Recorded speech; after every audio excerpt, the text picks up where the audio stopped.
मुझे लगा, मैं शायद अपने 3.5 साल में मैंने कभी किसी पार्टी के नेता का नाम नहीं लिया, मैंने कभी किसी पार्टी को इंडिविजुअल किसी चीज में शाबाशी नहीं दी। मैंने अगर किसी ने सत्ता में बैठने के बाद राष्ट्र को बचाने का कोई काम किया हो तो मैंने उसकी तारीफ की। किसने सड़कें कितनी बनाई, कितने हवाई जहाज उड़ाए, कितनी जीएसटी आई, कितनी, मैं इस पे बोलते ही नहीं, क्योंकि इस पे बोलने के लिए करोड़ों लोग हैं।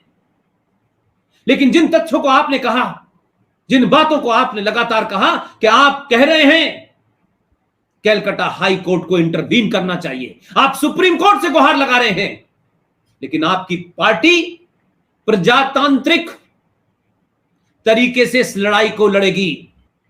जो लोग हथियार लेके सर काट रहे हैं, अपने जिहादी उन्मादी उस किताब से प्रेरित होकर पूरे इलाके में दंगा फैलाकर, लूट कर, भोली भाली बच्चियों और औरतों का रेप करके, उन्हें मोलेस्ट करके आप उनसे लड़ाई लड़ेंगे प्रजातांत्रिक तरीके से?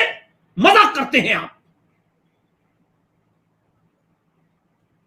आप सोचिए, आप दिल्ली में आ गए, वो लोग किसके भरोसे छोड़ा आपने? किन लोगों के भरोसे छोड़ के आए आप? क्या आप अगर केंद्र में हैं तो आपकी कोई जिम्मेदारी नहीं है? और क्यों नहीं?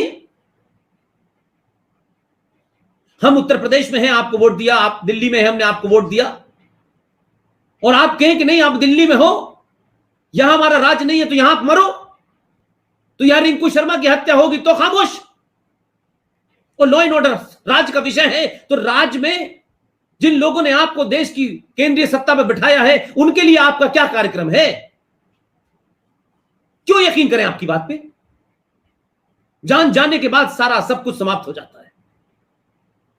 जिसका घर चला गया, जिसकी मां बहन बेटा बेटा मारा गया, उसके लिए कोई पार्टी नहीं होती। बहुत सारी मुझे अंदरूनी बातें पता हैं, बंगाल जाकर ही सब कुछ पता होगा ऐसा नहीं होता।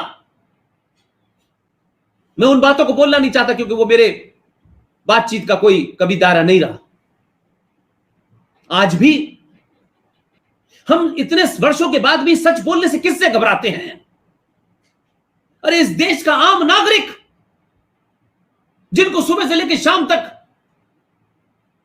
ये जिहादी खुलेआम धमकियां देते हैं, भारतीय संविधान के तहत कहां लिखा हुआ है कि कोई ये अनाउंस करे कि मैं फला का गर्दन काट दूंगा? एक एमपी संसद में शपथ लेता है, वो ये भाषा बोलता है। एक गुस्ताख रसूल की तौहीन करने वाले, तिवारी तू जहां भी होगा उसे निकाल के लाया जाएगा, और इंशाअल्लाह तेरी गर्दन हम काटेंगे अगर हिंदुस्तान की अदालतों ने तेरा फैसला नहीं किया। और उसके बारे में नहीं बोलते आप, कोई धारा नहीं लगती, सुप्रीम कोर्ट सो जाती है, सुओ मोटो कहां चला जाता है, पुलिस बॉडी बन जाती है, राजनीतिक दलों के मुंह में दही जम जाता है। एक मेंबर ऑफ पार्लियामेंट खड़े होकर बोलता है, कमलेश तिवारी कि तूने जो गुस्ताखी की है इसकी सजा हम तुझे देंगे। एक 2 कौड़ी का मौलाना, चोर, रेपिस्ट, बच्चों का मोलिस्ट करने वाला, वो कहता है खड़े होकर के शान से टेलीविजन पे कि कमलेश तिवारी तेरी हम गर्दन काटेंगे और 51 लाख का इनाम घोषित करेंगे। वो खुलेआम घूमता है। कहां जाता है इस देश का कानून? कहां जाता है साला ये प्रजातंत्र? किसके लिए है ये प्रजातंत्र और कानून?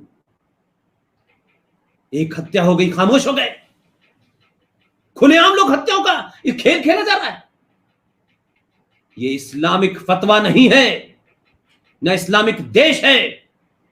ये इस्लामिक फतवा दाढ़ी की आड़ में इस्लामिक हुंडा करती है। आप उस समाज को चुनौती देते हैं, उस समाज को चुनौती दिलवाने वाले लोगों के खिलाफ कार्रवाई नहीं करते। जो समाज हजारों हजारों साल की सभ्यता के बाद एक भी इतिहास में ऐसी घटना नहीं मिलती कि सनातनी हिंदुओं ने किसी का धर्म बदला, सनातनी हिंदुओं ने किसी पर चढ़ाई कर दी।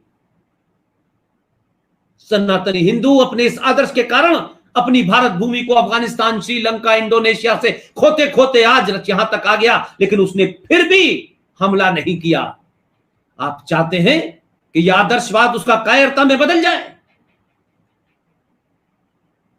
कब तक मेरठ, मलियाना, मुजफ्फरनगर, संभल, रामपुर, अलीगढ़, कब तक ये पाकिस्तान जो बनाने की ख्वाहिश थी जिना की भारत के पेट में, आप बनने देंगे इस प्रजातंत्र की आड़ में?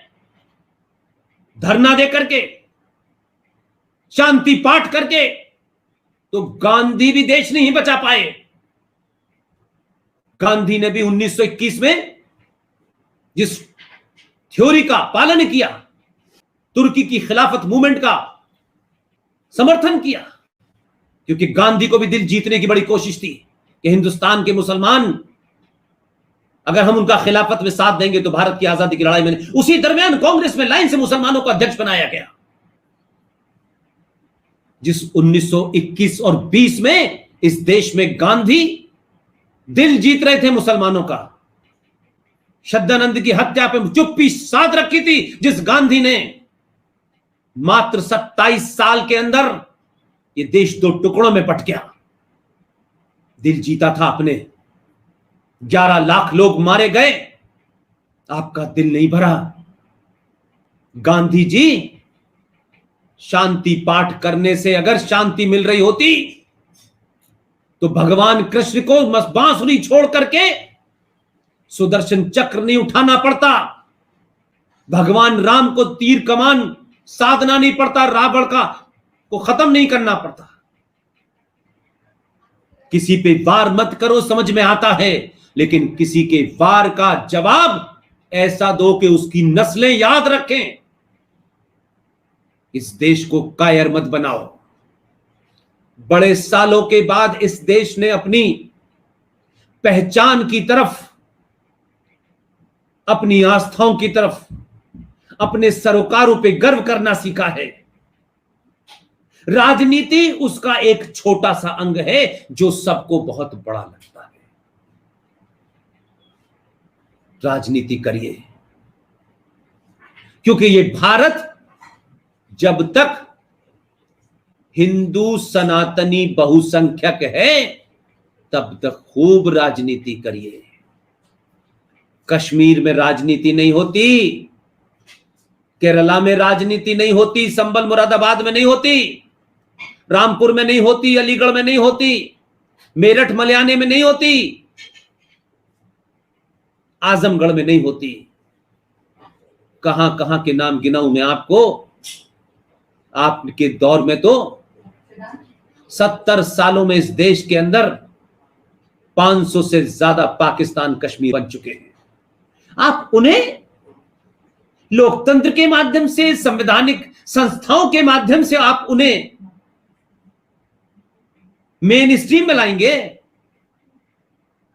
आप उनका दिल जीतेंगे। ये जिहादी, ये आतंकी जो प्रॉफिट मोहम्मद के न हुए वो आपके होंगे। ये बर्बर जाहिल लोगों को आप समझाने आए हैं, आपकी बात सुनने वाले हैं।